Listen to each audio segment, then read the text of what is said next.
Mage Storytime, Episode 30 of Mice and Men. This is the concluding story of the Iron Goldfish, a party of roleplayers who awakened as mages.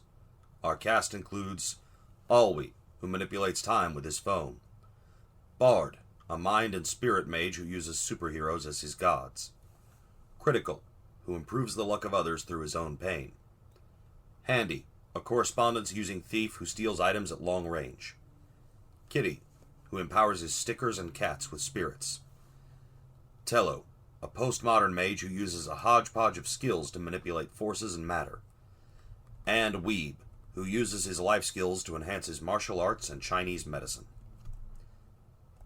Things were fairly quiet after our dimension-hopping adventures. Too quiet, in fact.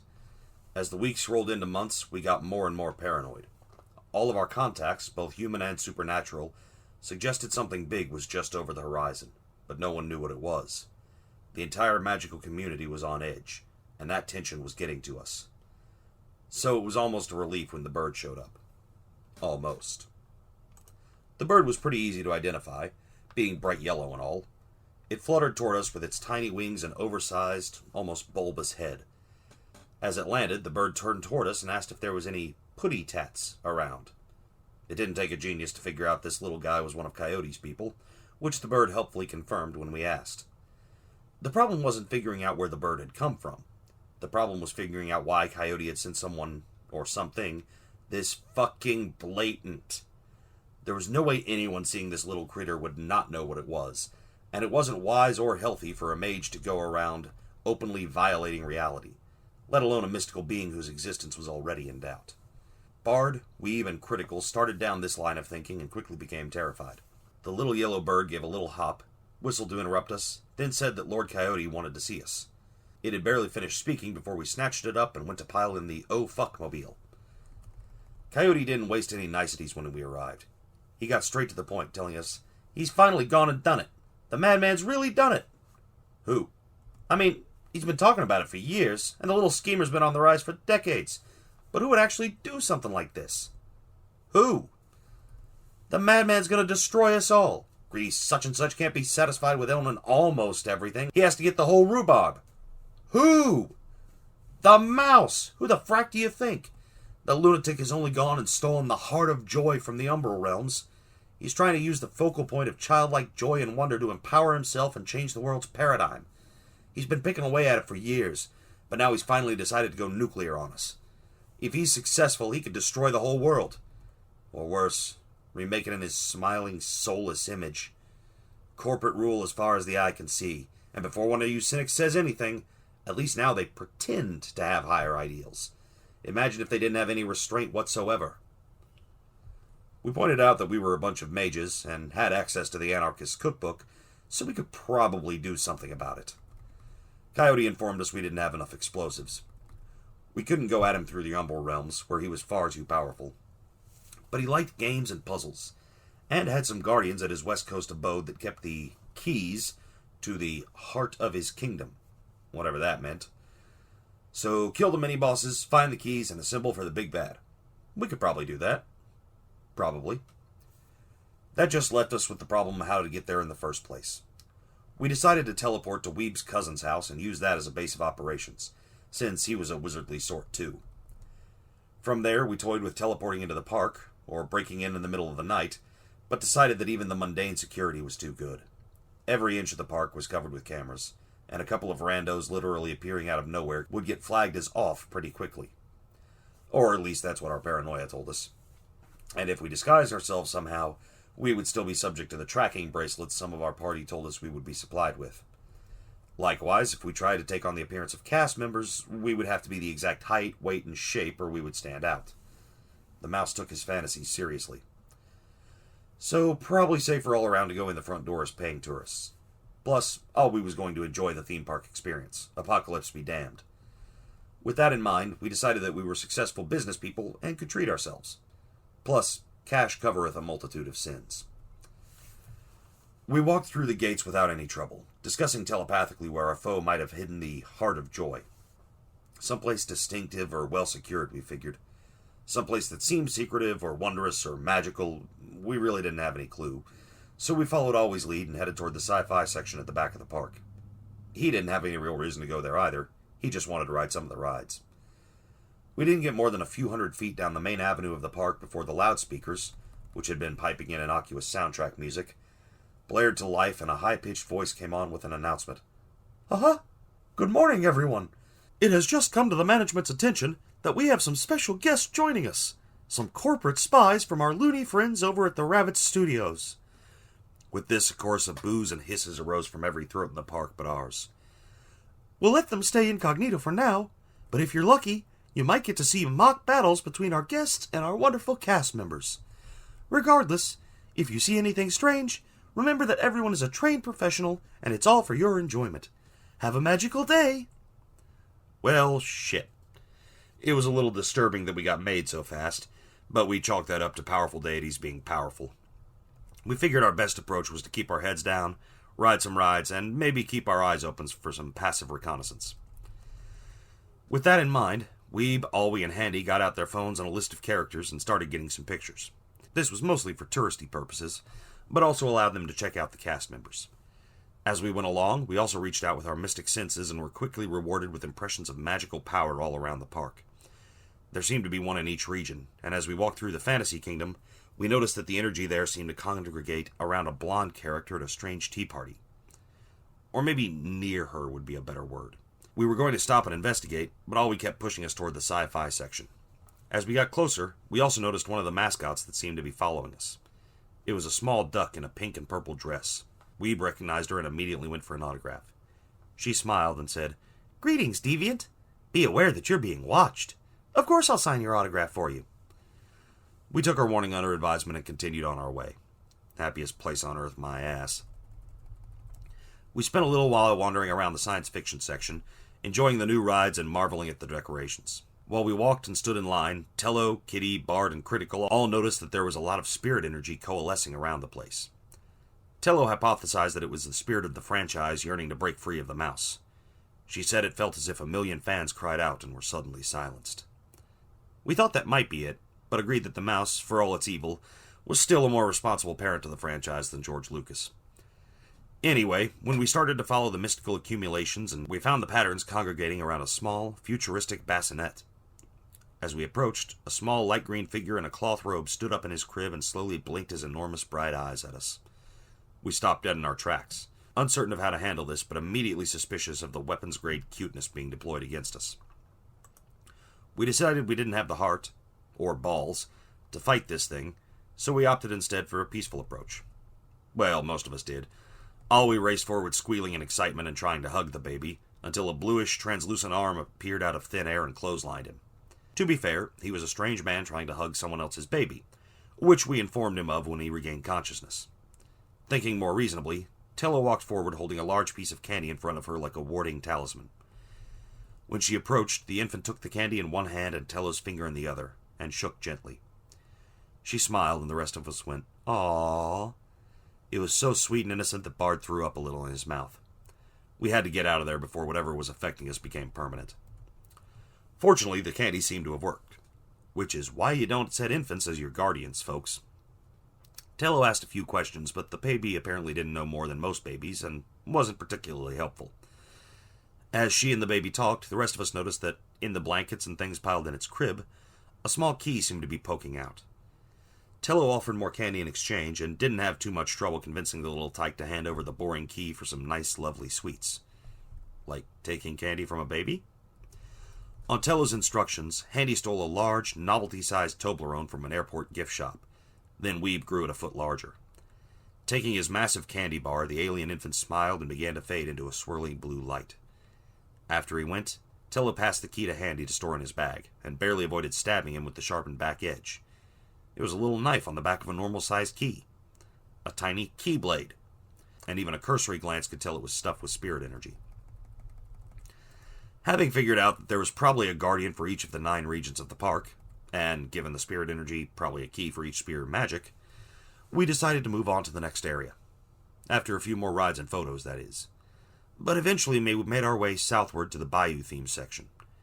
As we entered one of the pavilions outside the entrance to a pirate ride, we all started to feel woozy. Time and space seemed to blend around us in a way that felt very much like being drunk. We knew we weren't drunk, however, because Bard, who had the tolerance of an Irish orc, was also feeling the effects. So it had to be something mystical. We figured the drunken pirate lounging on a throne and sloshing a goblet of something was probably to blame, if his cinematic incarnations were anything to go by. Weeb stumbled up to a bench opposite the pirate's throne and sat down hard, pulling a theme park-approved novelty beverage container and asking if he could have a slosh of whatever the pirate had.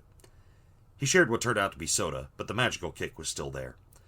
They started talking and kind of flirting in bad English accents, as Weeb matched the captain drink for drink and laugh for laugh. It lasted long enough for the rest of us to hit a few rides, but after some time drinking and carousing, and telling stories that all started with, "So no shit, there we were," Weeb had made a friend. This wasn't the problem. The problem was the small female duck that stepped menacingly into the pavilion. Fortuitously, the rest of us had reassembled by that time, so Weeb wasn't left all alone. "Hello, everyone," she said. "I think it's time for you to leave. Your presence is no longer required here. Will you come quietly, or do I have to use force?" We decided we were too drunk, and cowardly, to press the issue, so we meekly started to comply. And while the bulk of the party was mumbling dejectedly and shuffling our feet, Tello made the, luckily correct, intuitive leap that the duck was in fact a robot, and began to hack her. Well, she didn't know enough about computers to do any hacking, so she pressed a succession of gemstones into the back of the bot's head and turned all the microscopic switches to closed in her circuitry. It didn't have the intended effect of turning her off, but the robot did say, "Threat neutralized. This unit will self-destruct." Then she imploded with a little poof. It was a lucky thing that we were the only ones in the pavilion, aside from the drunken captain, who just goggled at what he had seen. After a moment of silence, he swore he was going off the drink. He was starting to see things. Like talking ducks. He started to wander off somewhere when Weeb's drunken brain finally made the connection and asked him about a key. The pirate pulled a small dirk from his belt, which had some strange notches carved into the spine, and asked if that was what we meant. When confirmed, he asked what we were offering. We asked what he wanted, and he thought for a moment. "Well, I have wine. I have song. I could use some women. And some more wine. Or rum." Smiling broadly, Weeb started to tell him about the virtual world and all of the, titillating things that could be created there. It didn't take more than a minute to convince him, and we shipped him off to our digital space for his very earthly reward. In return, we got the second Keyblade, this one filled with time magic, hence our disorientation. We decided to head across the park to the second futuristic section. More future, less science fantasy, following always impulses and desires to enjoy rides, for lack of any better plan. As we approached, Weeb and Handy noted the prevalence of forces magic in the air, congregating around a pseudo-militaristic base/ride. The cast members were all wearing spacesuits with large bubble helmets and stubby metal wings. We followed the magical resonance towards one particularly wholesome-looking figure whose nameplate read, Buzz. Well, all we ran off to one of the rides instead of paying any attention, and Handy followed his adult supervision. But the rest of us noticed the Space Ranger. Playing on the movie he had appeared in, we walked up and shouted, "Andy's coming!" expecting the toy-based character to freeze and drop. When the actor asked, "Who's Andy, citizen?" we pointed to a nearby small child, who waved. Buzz waved back. He asked how he could help us, and Weeb took a risk, mentioning several keys that we needed heroic assistance finding. "Wait a minute," the soldier gasped.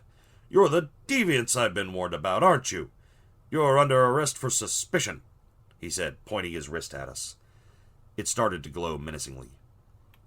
We wondered aloud if the continued reference to deviants had something to do with the technocracy, but Bard assured him that it was a generic insult among certain nefarious groups, so it might just be a coincidence.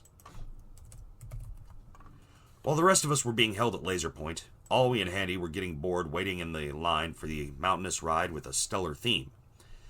It was as they read the sign stating, "Expected wait 1 hour," that Ollie remembered he was a time mage. He decided Masters of Time did not wait in lines, and set about doing something to remedy the situation. He remembered Bard's warning to use the logic of their environs to disguise their magic, and interpret it in a horribly incorrect way. He magically manifested a large blue button, made of 3 overlapping circles resembling a head, and pushed it, causing the line in front of him to fast forward and speed through the ride and allowing him to race to the front. Nobody inside the time effect noticed, except that they seemed to have more free time than they expected afterward, and if anyone outside of it did, they weren't complaining because their wait was shortened too. So he seemed to get away with it despite the flagrant use of magic. It was the Magic Kingdom, I guess. At least, that's what he thought until he and Handy were seated on the roller coaster, slowly being ratcheted up the climb before the initial drop in the darkened arena. They climbed for what seemed like minutes, and then minutes more. It started to get cold, and a little difficult to breathe.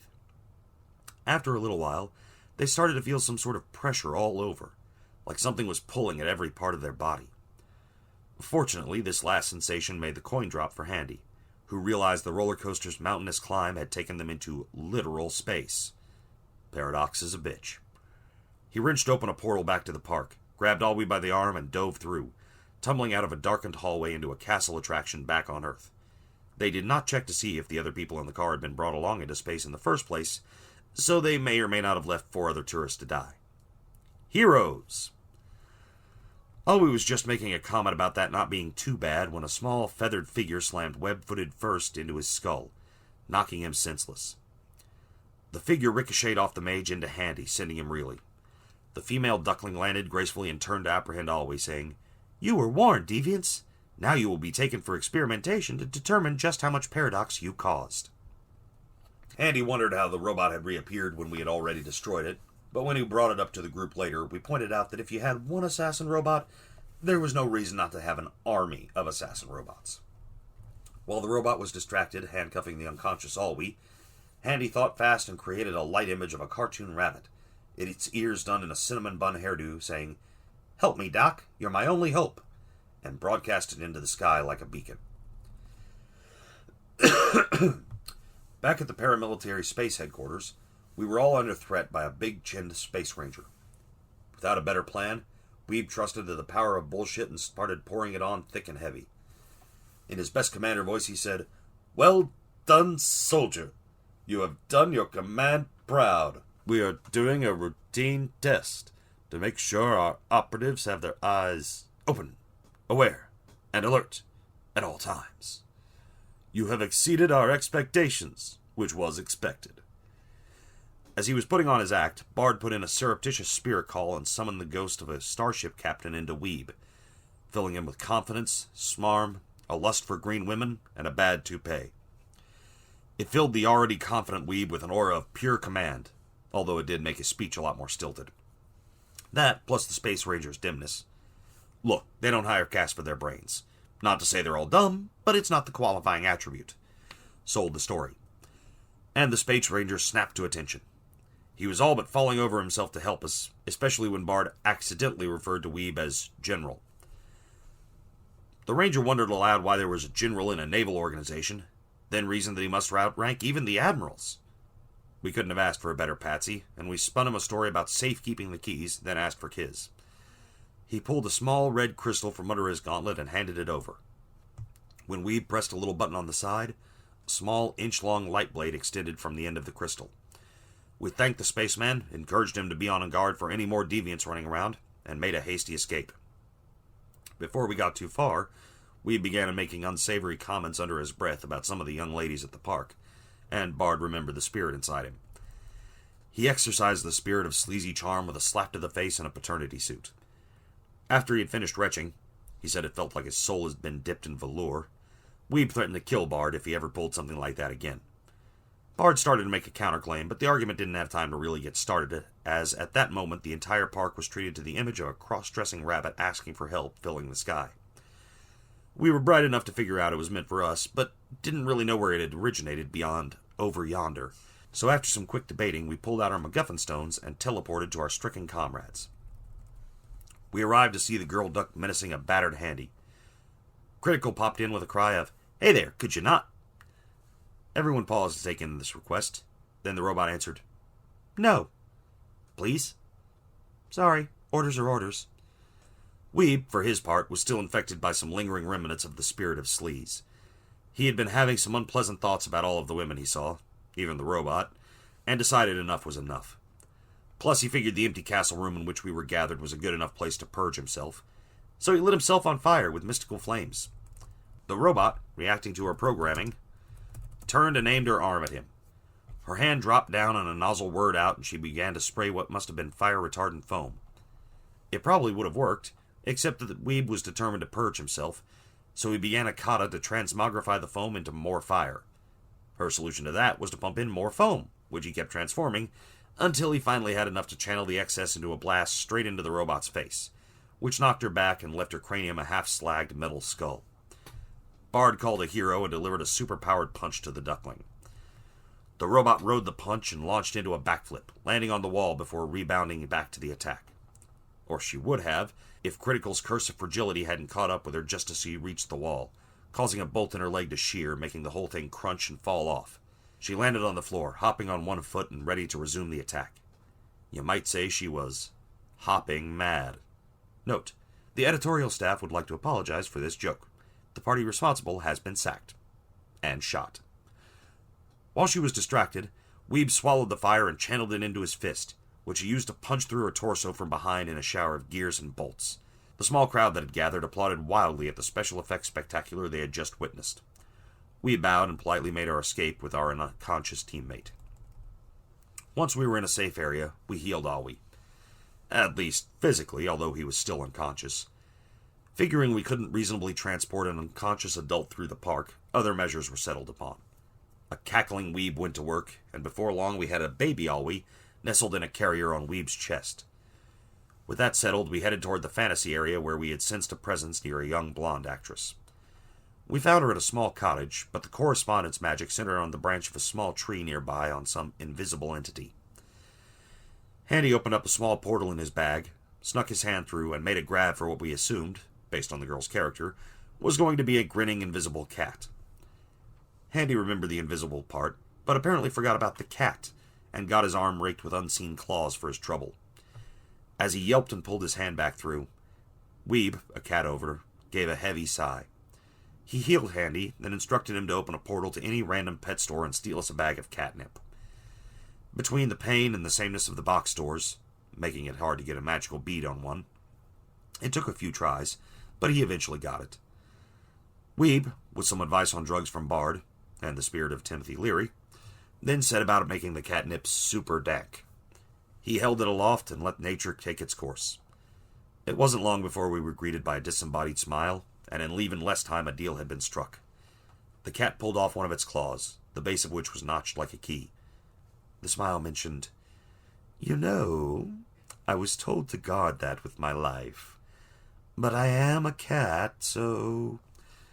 And so our deal was complete, and off we went into a different section of the park. Wandering without much purpose, we next found ourselves in an area themed around rural areas and critters in general. Critical and Weeb both informed us that matter seemed to be the prevailing magic in the vicinity, but we didn't get much more information before we were interrupted by something looming. We turned as one to see a large, yellow, ursine shadow that said, "Oh, bother. What are you all doing here? You're acting rather strangely." We thought the figure looked a little like Xi Jinping, but he was large enough that we decided not to mention it. "Are you the deviants we were warned about, friends?" Weeb looked at the large bear, with 3-inch long claws that apparently got left out of the cartoons, and lied his ass off. "No, we have never heard of those things." "Oh, okay. You seem nice." And with that he reached over to give Weeb a hug. Weeb returned it, and as the bear wandered away, Weeb noticed that the novelty backpack he had bought earlier was now a pile of shreds. Oh God! And he believed me!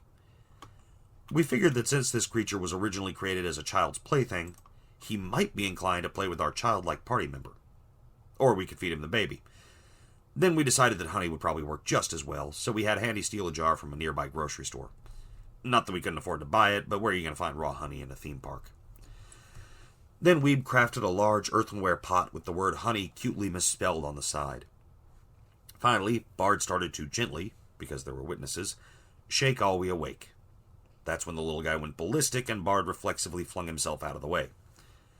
Upon waking, Aoi immediately realized that he was no longer on the iconic ride, and he flipped out at having been robbed of his entertainment. The sudden burst of rage was apparently enough to overcome our child spell, or it ended when he woke up, But the baby carrier more than paid for itself as it expanded to accommodate Always' restored size, so that Weeb found himself attached to the back of a berserker lunatic charging at the rear of a giant bear. Given the weight of the two full-grown men, not to mention Always' raging strength, it came as a bit of a shock to everyone when their charge only sunk an inch or two into fluffy, soft flesh, and then they bounced off. As the large yellow bear ponderously turned, Always picked them up and launched a haymaker at the bear's nose, to the same lack of effect. The bear said, "Oh, bother," and casually swatted the pair aside, sending them through a nearby wall. As they lay in the rubble moaning, Weeb decided to use the park's energy to his own ends and assume the guise of one of the mouse's heroes. That Bard knew, but never used. In other words, he transformed himself through an act of sheer will into powerful red and gold armor that flowed onto Always' body, engulfing him in the powered suit. The first thing he was able to do was transmit his life energy through the suit and heal them both. The second was to use his matter and forces ability to create just about any type of gun Always could think of. Seeing the damage the large, friendly bear had done to our party members, Tello decided to summon some spirits antagonistic to this species of stuffed Ursidae, and pulled a colorful elephant out of the ether. It started to charge, but the bear turned and ordered it to submit to the all-powerful master. The elephant slid to a stop, then turned and began to gather itself for an attack on its erstwhile summoner. Thinking fast, she pulled out her cell phone and looked something up. Holding up an article, she shouted, "You are no longer in his power! You are in the public domain!" Released from his shackles, the elephant turned once more and charged the bear, which defied nature and sent the larger creature flying into the bushes with an effortless uppercut. A concerned Tello turned to the bear and told him he was free too.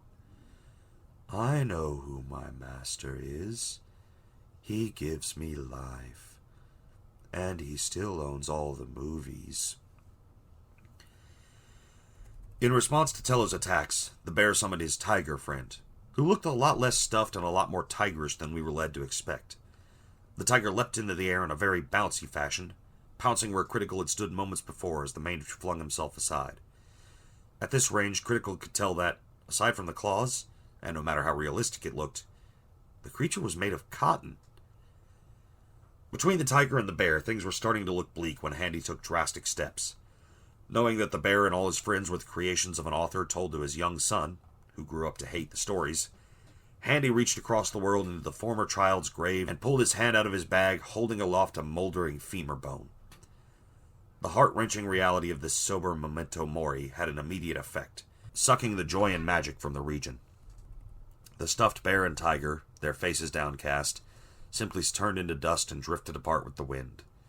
In the small pile the bear left behind, we found a stuffed key, although when Alwi picked it up, he slightly nicked his armored self, as there was a razor blade hidden inside the child's toy. Probably some deep commentary on the nature of the mouse or something. We were all silent as we walked back towards another part of the park, stopping only for people to take pictures with Weeb/Alwi's armored costume. We next found ourselves in a frontier-themed section of the park. Outside an old-timey saloon, we saw an elderly man in a faded suit. He had an eye patch, a gold tooth, and a fez, and was standing over a table with 3 small shells on it. "Step right up, folks. Try your luck. There's nothing to lose and everything to gain. Anybody can win, as long as they're not dummies. Are you folks dummies?" he asked, pointing at us. "Yes," we cried in unison. We were immediately charmed by this delightful calm man and stepped up to place our bets. Alwi pulled a 20 out of his armor, technically Weeb's pocket, and placed it on the table. The man put a pea on the table under the shell and started his patter as he whirled the shells around. We knew he was cheating, but we planned to do the same.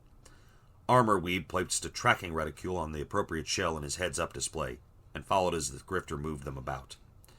When he stopped, Weeb/Alwi confidently pointed to the middle shell, which turned out to be empty.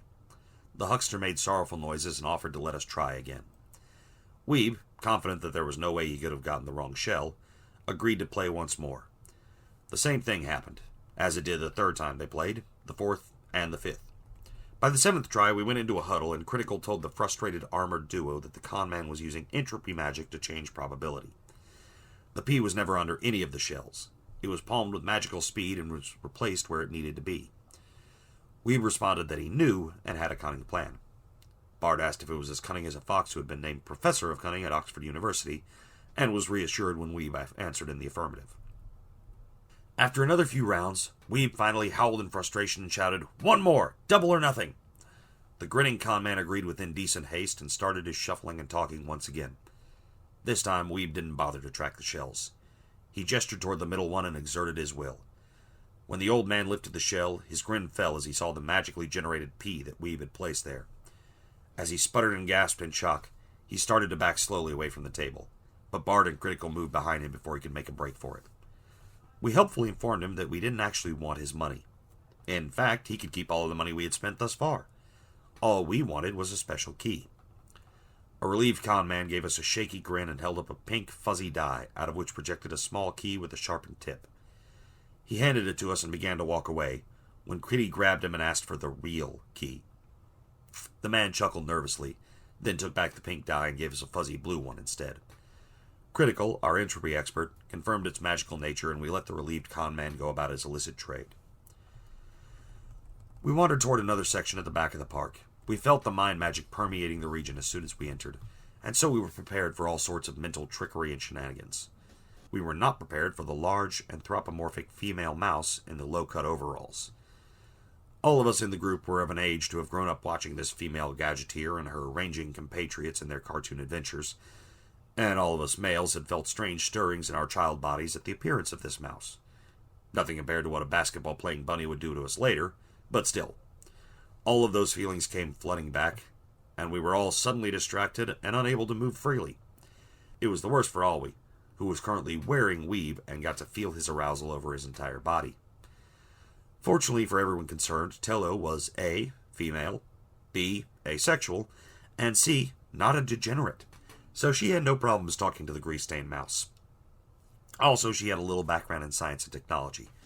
Not as much as Handy, but he could impressively stand up in decent company. So she kept up her end of the conversation. Not that she had to contribute much, as the mouse did most of the talking.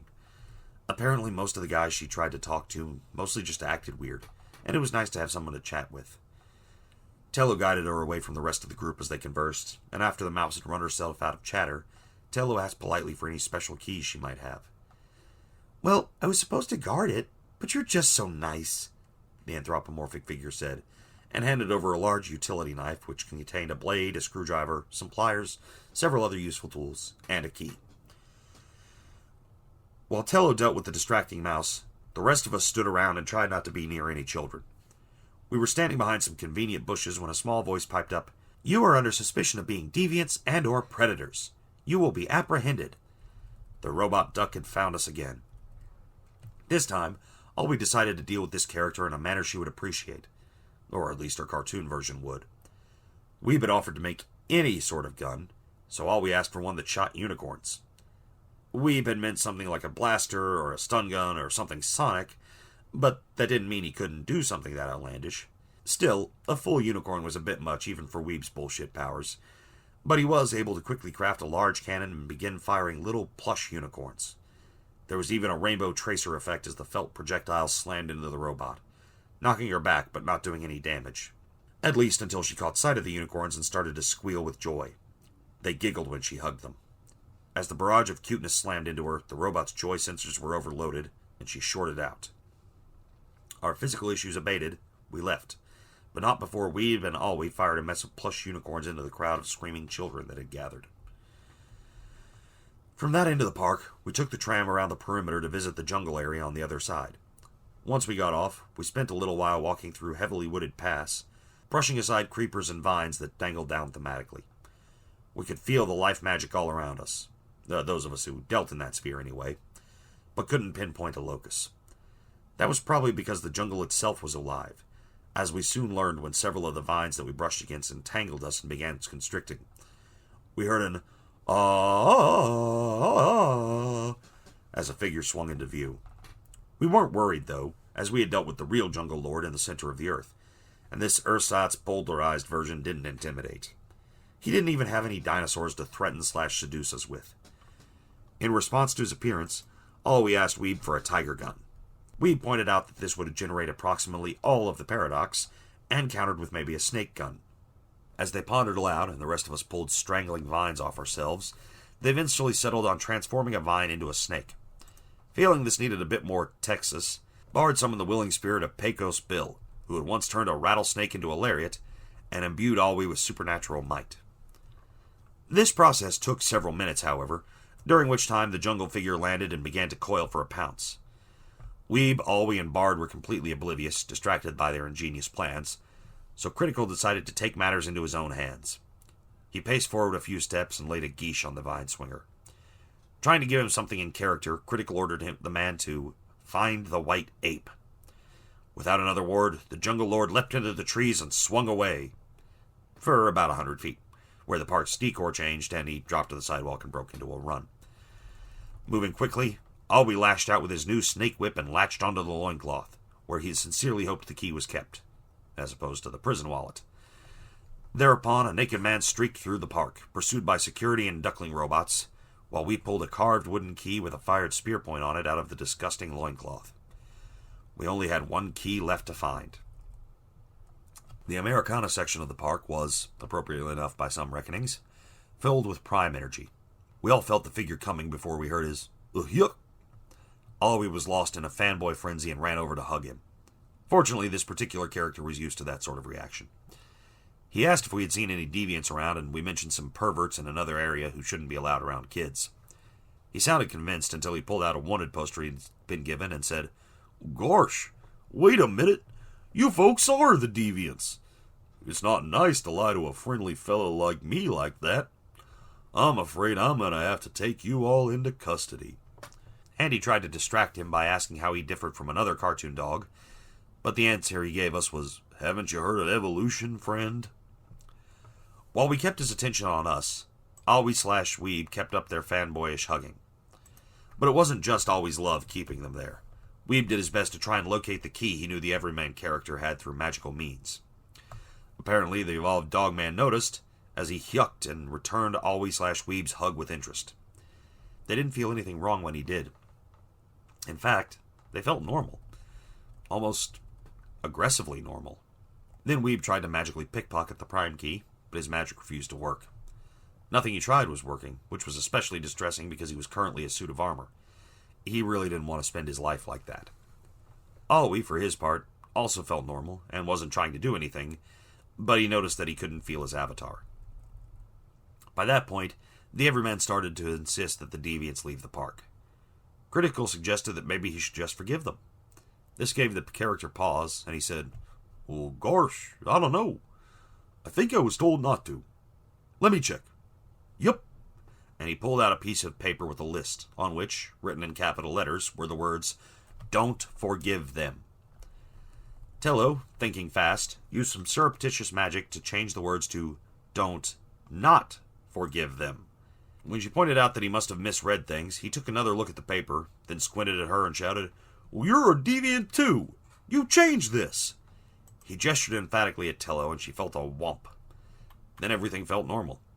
Suspecting the worst, she tried her spirit magic and felt nothing. Fortuitously, Bard's telepathic network relied on his own magic, not hers, so she could inform him of the difficulty. Bard put two and two together pretty fast, helped by his background in archetypes and myths in general. He told us all telepathically that before he became so, let's say, silly, this character was meant as an everyman. He was using prime magic to inflict that status on us, making us every persons. In other words, he was making us normal. Deciding anyone who could do that with a gesture was too terrifying to be dealt with directly, Tello pointed behind the Guardian and shouted, "Oh my God, that kid's being molested!" Sure enough, the Guardian shouted, "Hold on, Sonny, I'm a-comin'!" and took off, legs flying. He ran straight into Weeb/Alwyn, who had been crouched behind them trying to pick at his pocket. They went down in a tangle of limbs, and as the pair of mages tried to fight their way out from under the Guardian, they turned into a whirling ball of feet and arms that started tumbling down the shallow incline of the street. In so doing, they ran over both Tello and Kitty, who got pulled into the swirling morass. Critical decided enough was enough and snapped his wrist, forcing Luck to take a hand. The pile of rolling bodies hit a bump, flew into the air, and landed with a thud. They scattered with the force of the impact and tumbled in different directions, Tello with the key gripped in her hand. Alwyn helpfully picked the Guardian up and brushed him off. He told him the kid was fine, but he had seen someone named Maxie at an ice cream shop on the other side of the park. The Guardian's head jerked around at this, and he raced off in the direction Alwyn had indicated, hollering the name. Having defeated the last Guardian, we set about healing ourselves before we faced the final fight. It only took a few minutes for our depowered members to have their magic restored, and some surreptitious mystic healing was done, especially to Critical's wrist. Once we felt ready for the final battle, we put all of the keys we had gathered together. They glowed brightly for a moment, then fused into a single, large, golden key with a stylized mouse head on the end. An inscription on the side read Club 33. We knew exactly what and where that was. A fancy, exclusive club and dining area in one of the park's sections. He took us there, and we showed the key to the staff member at the door. We were about to enter when a small voice said, "Halt! You cannot enter!" We told the robot, number 4 by our count, that we could in fact enter, and had been invited by the key. She seemed puzzled by our hesitation to join combat, and nodded along suspiciously as we started chatting with her. We pointed out that it wasn't very fair that she kept getting destroyed trying to get us. She noted that it was her job as a robot. Tello suggested she find a new job, and when she said she didn't have a choice, Tello mentioned a union. At that word, every cast member and staffer within hearing distance froze, put their clenched fists over their head as Ursat's mouse ears, and muttered a prayer of protection to themselves. Sensing an opening, Tello and Bard started talking up the power of collective bargaining, the evils of the man, and the need to support the common worker. At Bard's signal, Weeb started surreptitiously printing off explanatory pamphlets about the benefits of unionizing. After a few minutes, the robot's head was spinning, metaphorically, and she walked off chanting, "Rights for workers! Rights for workers! Rights for—" Boom! And her head exploded. From her torso came a little voice saying, "Union threat neutralized." We shrugged and headed inside. When we entered the club, we showed the maitre d' our key, and he walked us back to a particularly fancy door in the far back corner of the establishment, down a side hallway. He left, and we steeled ourselves to deal with whatever was on the other side of those doors. We inserted the key, and it vanished as the doors opened with a hiss of disgorged fog and light. In front of us stood 6 figures in robes, with mouse ears, circling a raised dais. They were chanting, "Qui est dux cohortis, quod factum est per me et te," which helpfully translated as Latin for, "Of the band which was made for you and me, who is the leader?" As the smoke cleared, we saw that the object they seemed to be venerating was in fact a jar with some clear liquid. Also a head floating inside. That part stood out. The head saw us standing in the doorway and shouted, "Servants, attack!" And the fight was on. Before we could react, one lashed out with his hand and his fist leapt across the room, striking Tello in the chin. Then another, a female, gestured wildly with a crystal and caused the air around us to combust. Most of us recognized the gesticulating and predicted what was coming, so we only got a few singes, but Tello and Kitty were pretty well cooked. Finally, one raised his wrist above his head and snapped it with a horrible crack. We all felt ourselves slow somewhat, and Critical informed us that he was messing with our luck. That was also when we figured out that these clowns were using powers just like ours. How rude. Then the head tried to hit Bard with the spirit of a greedy Scottish duck, but Bard already liked money and distrusted the English, so he didn't feel too different. Deciding we couldn't afford to play around, we went into a quick huddle and determined we needed someone powerful enough to deal with this mighty corporation and its head-in-a-jar founder. Bernie Sanders was considered, as were several other multinational conglomerates, but we didn't think anyone would be powerful enough. We needed a spirit, a living person would get crushed, who was personally mighty and known for fighting corporate power. Then all we suggested Teddy Roosevelt, and we sprung into action. Empowered by the force of awesome in this plan, Tello and Bard reached into the spirit realm with a plaintive story of a trust that needed busting, while Alwi, Handy, and Critical tried to keep the enemy mages off us with a blaster, a bow, and the summoned spirit of Abaddon, Archangel of the Apocalypse. One worked a little better than the others. In response to the spirit spell, across the park, in the historically oriented chamber of a former American leaders, the animatronic simulacrum of Teddy Roosevelt stood up, ripped himself free from his platform, and with a cry of "Bully!" leapt astride a bronze horse that had galloped in one door, and set off across the park to our aid. People must have assumed it was a film as the steed raced across the park, into the Cajun section, up the stairs, across the bar, down the hall, and into the room in which we were fighting. We applauded. Because wouldn't you? We told the president there was a trust that needed busting and pointed at the head. Let me get my big stick, the embodiment of machismo said, and pulled out a lead pipe wrapped in the Constitution. With a mystical effort, Weeb pulled himself off Alwi and leapt onto the president, forming an armored exoskeleton. Mecha Roosevelt. It was all over but the shouting, really. In a computerized voice, Weeb asked, Would you like a helmet, Mr. President? No thanks. I like to feel the wind in my mustache. Of course you do, you glorious bastard, you. Then, with a cry of, Bully! The trustbuster leapt forward and brought his pipe smashing down on the jar. It was pretty well armored, but it was still a glass jar surrounding a disembodied head, and he was an angry, armored spirit intent on doing some bashing.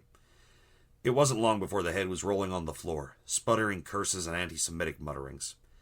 Those of the robed figures who hadn't fallen to our various attacks started stumbling over themselves, slipping and sliding in the spilled jar fluid as they scrambled for the head.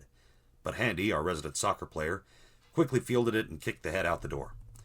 The robed crowd followed, forgetting us entirely, and we turned to face the large, gold-inlaid mahogany door on the far end of the room. Roosevelt vanished with a wave of his hat, his job done, and we readied ourselves to face the mouse. After some quick and dirty magical healing, of course, and some other prep work. Fully armed and armored, with Critical possessed by Abaddon and Bard inhabited by his lightning bolt emblazoned guardian, we pushed the door open. Then we realized we were underprepared.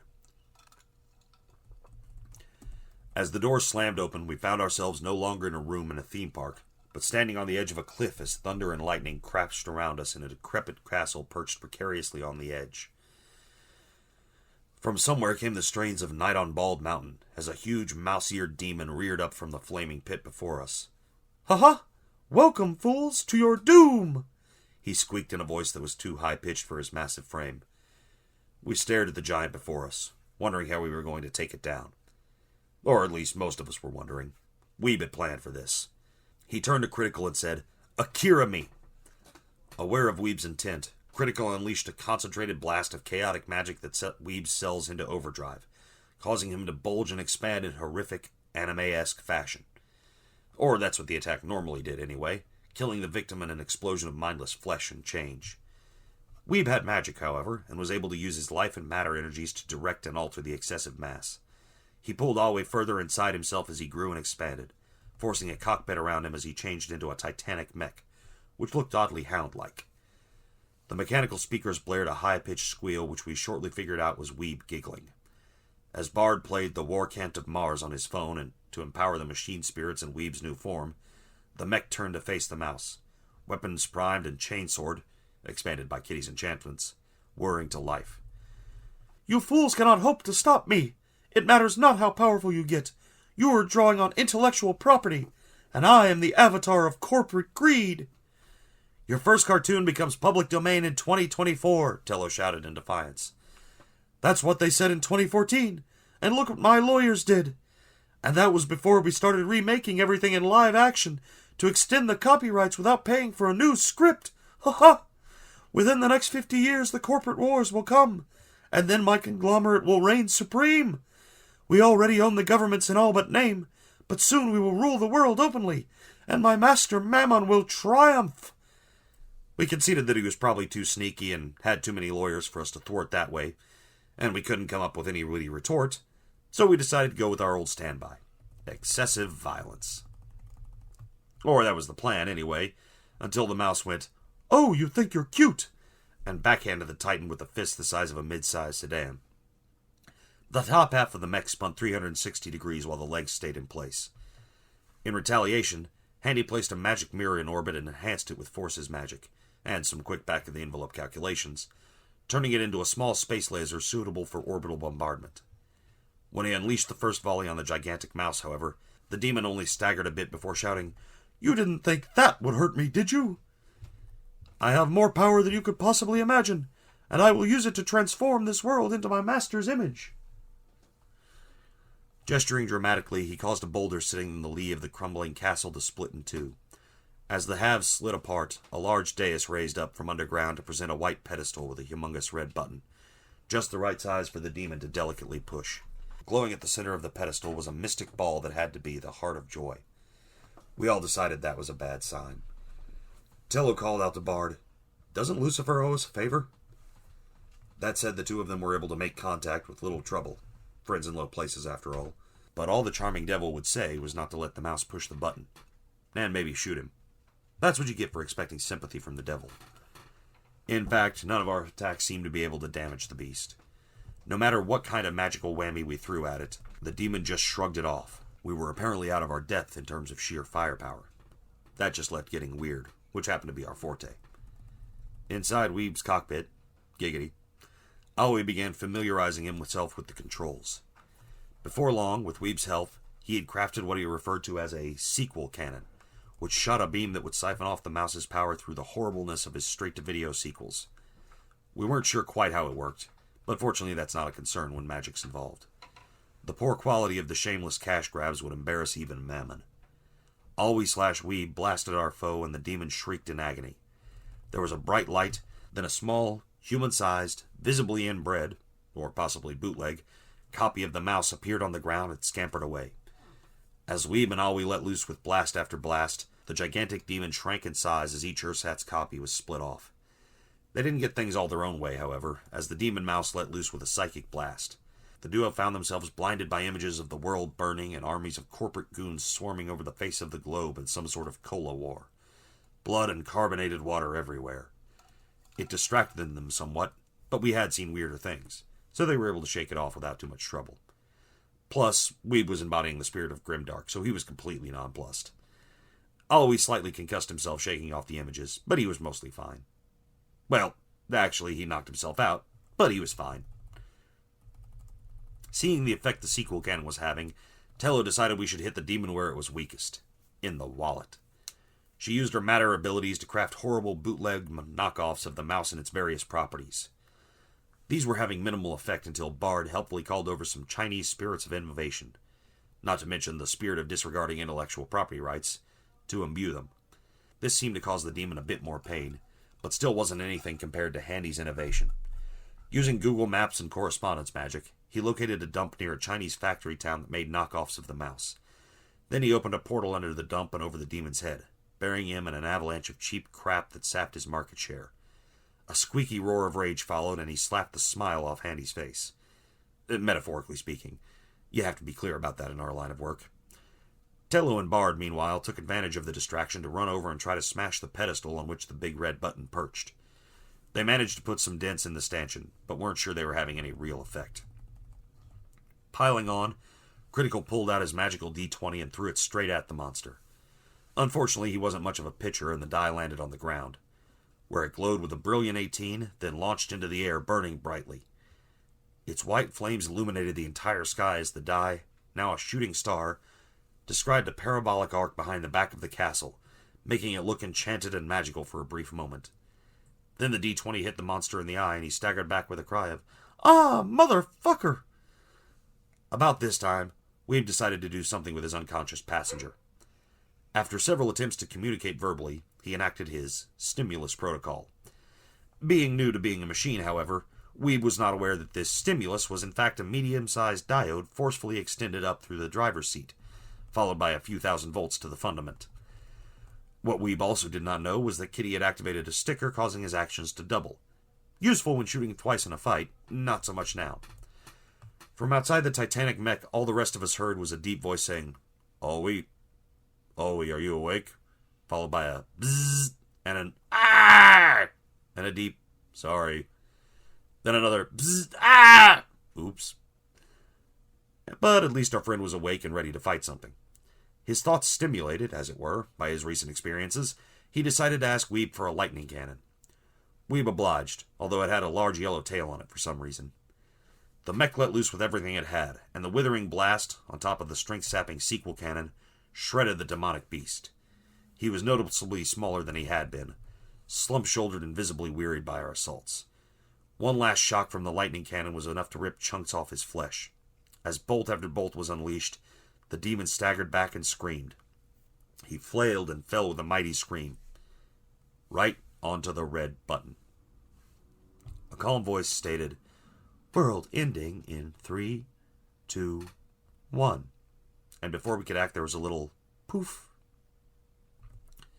Silence was all that followed, until the mouse weakly piped up, "Huh? Where's the kaboom? There was supposed to be an earth-shattering kaboom." Then Bard's phone started to ring. He picked it up, and an elderly woman's voice politely asked what the fuck his band of lunatics had just done. When the voice identified itself as the Bodhisattva, the master mage of the celestial chorus, both Bard and Critical straightened up and became very responsive. When we told her that we had apparently destroyed the world, the Bodhisattva asked what else we had done. That's not enough? Not really. Earth's destroyed every night and reborn every morning. Nothing new there. But the mouse said his demon master was going to rule the world. Well, that's as may be, but plenty of demons already run the world. What they don't seem to realize is that angels run the world too. Good and evil and humanity and all that. But he was going to turn the world into hell. The world already is hell. And it's heaven. The world has not been heaven sent. The world is not in hell just yet, and so on. The world is both muck and Buddha land. It just depends on how you see it and what you make of it. We all felt simultaneously more enlightened and supremely let down. How anticlimactic. But the Bodhisattva said we had dispelled the powerful demon and congratulated us on making the world a little better, if not necessarily saving it. We retrieved the Heart of Joy from the device and made arrangements to hand it over to Coyote, who could mostly be trusted. While we were wondering what to do next, Tello summoned the spirit of another world-spanning mouse, an electric yellow one. Using this spirit, she summoned a Master Ball and captured the agent of Mammon in it. We thought it was just a souvenir, or maybe tying up loose ends, but it turns out Tello had a plan. She decided that, since we owned its avatar, we must now own the mouse's entire corporation. It was, after all, the definition of a hostile takeover. Also, who was going to say no to the guys with a Titan? And so we decided to save the world in a more mundane way, by controlling a massive globe-spanning corporate network. The CEO and board of directors tried to argue, until we threatened them with the contents of the Master Ball. That was enough to quiet down all the higher-ups, who had known about their demonic overlord and weren't keen on fighting his captors. With that power under our control, we soon ran the world, or at least its imagination. Bard was put in charge of the comics department, and, with the help of his spirits, was responsible for some of the best stories in history. Handy insisted they reboot Firefly, and there was much rejoicing. Always spent most of his time stress testing the rides at various theme parks, although he also became a Time Lord and gave us all the secret of extreme longevity. Tello ran the business end and made all sorts of shadowy deals to control the world's strings from behind the scenes. She did stop global warming, so that was something. We'd fixed the mouse's space fantasy franchise. Handy used the mouse's deep pockets and resources to create a secret supervillain base on the moon. When the first lunar colony landed in 2150, they were greeted by an irate wizard in a robe who yelled, "Get off my lawn!" Critical started a casino with an entropy field that prevented any cheating or manipulation of the odds. The world's first fair casino. Finally, Kitty went semi-marauder and started slapping stickers on politicians who annoyed him or crossed us, then sent them into magical psychedelic trips whenever he triggered them. It was more trickster than malevolent, so we let him get away with it. And we prevented a devolution into a worldwide corpocracy, but that was less important. Several of us also spent our evenings moonlighting as superheroes. Bard's idea. So there was that. After a while, i.e. a couple hundred years, we decided to step down from running our globe-spanning empire. What was once a rodent-themed entertainment empire became the foundation for the Imperium of Webius Rex I. We was so proud. And by then we were all old and decrepit. We had lived long, eventful, meaningful lives. There was really only one way to spend our golden years. We met every few nights, gathered some books and character sheets, and rolled some dice. Bard started to tell us about this one new system he wanted to play, and he even offered to make us dinner for the first night. It sounded delicious. What could go wrong? So ends Mage Storytime.